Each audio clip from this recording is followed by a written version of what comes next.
ஆன்மீக அன்பர்கள் அனைவருக்கும் வணக்கம்.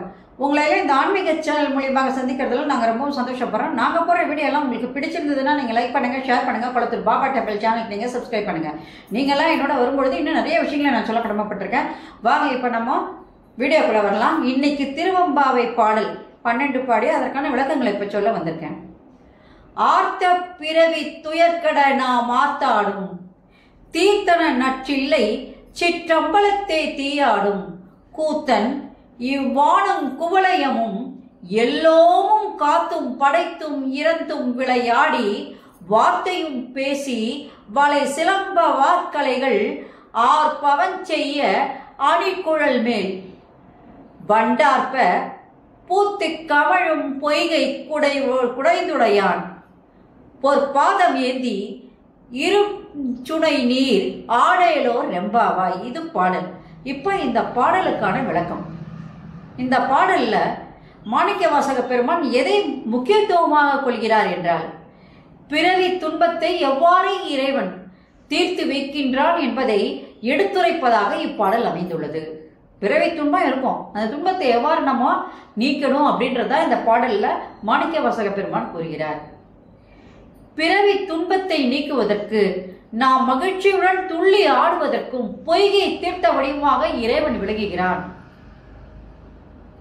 ஆர்த்த பிறவி துயர்கட நாம் ஆத்தாடும், தீர்த்தன நற்றில்லை சென்ற அம்பலத்தை தீயாடும் அப்படின்னு சொல்லும் போது, நம்மளுடைய பிறவி துன்பத்தை நீக்குவதற்காக நாம் மகிழ்ச்சியுடன் துள்ளி ஆடுவதற்கு பொய்கை என்ற தீர்த்த வடிவமாக இறைவன் விளங்குகிறான்.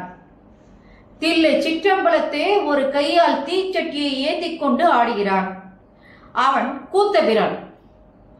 அவன் நில உலகத்தையும் வானுலகத்தையும் எல்லோரையும் படைத்தும் காத்தும் அழித்தும் நடனமாடி பஞ்ச தொழில்களை செய்து கொண்டிருக்கின்றான்.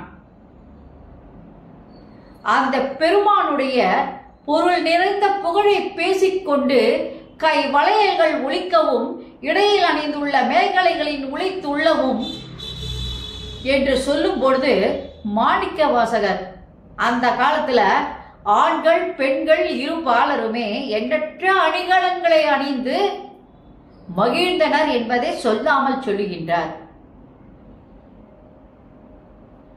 எல்லோரும் காத்தும் படைத்தும் இறந்தும் விளையாடி, வார்த்தையும் பேசி வளை சிலம்ப வார்க்கலைகள் ஆர்ப்பவம் செய்ய அணிகுழல் மேல் வண்டார்ப்ப அப்படின்னு சொல்லும் போது இது அழகா சொல்லிட்டு வர. எப்படின்னு பாருங்க. அவங்களுடைய கை கால் உடம்பு எல்லாத்துலேயும் அணிகலன்கள் அணிஞ்சிருந்தாங்களாம்.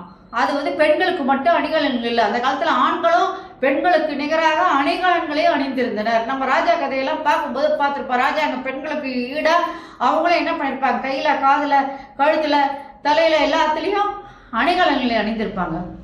அந்த அணிகலன்களானது ஒன்றுடன் ஒன்று உராயும் பொழுது ஒலி எழுப்புகிறது.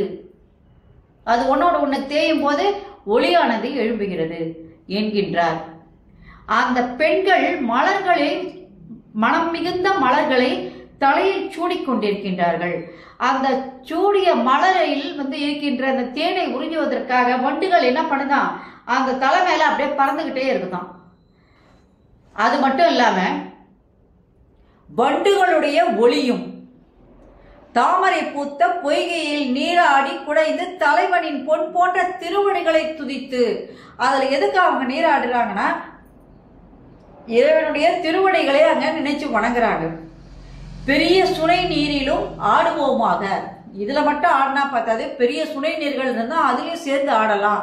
ஏன்னா அந்த இறைவனுடைய புகழை பாடும் பொழுது நமக்கு எல்லாமே மறந்து போயிடும். அனைத்தும் சிவமயம் என்ற ஒரு நிலைக்கு நாம் தள்ளப்பட்டு விடுவோம் என்று பாடும்போது, பிறவி என்பது முடிவில்லாதது என்று கூறுகின்றார். எல்லாரும் சொல்லுவாங்க 7 பிறவிக்கும் நமக்கு தொடர்ந்து வரும்னு. 7 பிறவி என்பது கிடையாது. பிறவிக்கு என்ன கிடையாது, முடிவே கிடையாது. எழும் பிறவி என்பது மாறித 7 பிறவின்னு வந்துச்சு.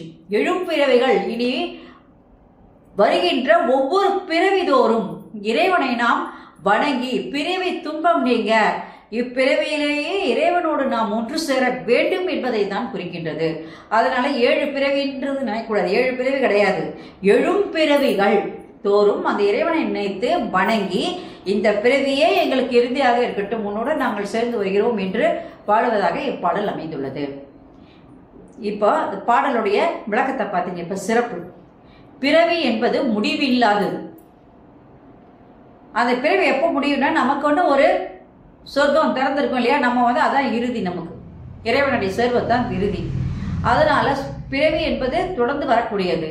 அந்த பிறவியை இத்துடன் போக்க வேண்டும் என்றால் இறைவன் திருவடியை துதித்து உள்ளன்போடு அவனை நாம் நம்முடைய 5 புலன்களையும் அடக்கி அவனோடு நாம் ஒன்று சேர்ந்தா கண்டிப்பாக அவனை புகழ்ந்து பாடும்போது நம்முடைய ஆற்றில் நம்ம இறைவனை பார்க்க முடியும். அந்த இறைவன் தில்லையில் தன்னுடைய திருக்கரங்கள்ல என்ன வச்சிருக்காரு, தீச்சட்டியை ஏந்தி ஆடிக்கொண்டிருக்கின்றான். அவன் விண்மண் எல்லா உலகங்களையும் எல்லா உயிர்களுக்குள்ளும் அந்த இறைவன் வாழ்கிறான். அவன் படைத்தும் காத்தும் அழித்தும் பஞ்சபூதமாக வாழ்ந்து கொண்டிருக்கின்றான். அவனை ஆண் பெண் இருபாலருமே தான் அணிந்துள்ள அணிகலன்கள் எல்லாம் ஒன்றுடன் ஒன்று உரசும்படியாக பொற்றாமரை குளத்திலே குளித்து அந்த மாதிரி என்ன பண்றான், ஒன்னோடு ஒன்று சேர்ந்து இது பண்ற மாதிரி குளிக்கிறாங்க. அந்த குளிக்கும் போது அந்த ஒளியானது அங்கே எழும்புகிறது என்று சொல்லுகின்றார். குளித்து குளித்து பொன் போன்ற அவன் திருவடிகளை அவர்கள் நினைக்கின்றார்கள். அப்பொழுது அவங்க ஆனந்தமாக இருக்கின்றார்கள். அவரை வாயார பாடி மனதார நினைத்து உள்ள முருகி இந்த பிறவி எங்களுக்கு போதுமானது, இனி அடுத்த பிறவி என்பது வேண்டாம் அப்படின்னு சொல்லும் போது இந்த பிறவியினுடைய துன்பத்தை நீக்கி பிறவியை இத்துடன் இறுதியாக்கி விடு இறைவா என்று அவர்கள் வேண்டி அருள் பெறுகின்றார்கள் என்கின்றார் மாணிக்கவாசக பெருமான். இதுவே இந்த பாடலுடைய விளக்கமாகும். சரி, விளக்கமும் சிறப்பும் பார்த்துட்டீங்க. நாளைக்கு திருவெம்பாவை பாடல் 13 பார்த்து அதுக்கான விளக்கங்களை சொல்கிறேன். நன்றி, வணக்கம். ஓம் நம சிவாயா, ஓம் நம சிவாயா, அரஹர Mahadeva. Subscribe to my channel and please press the bell icon for more videos.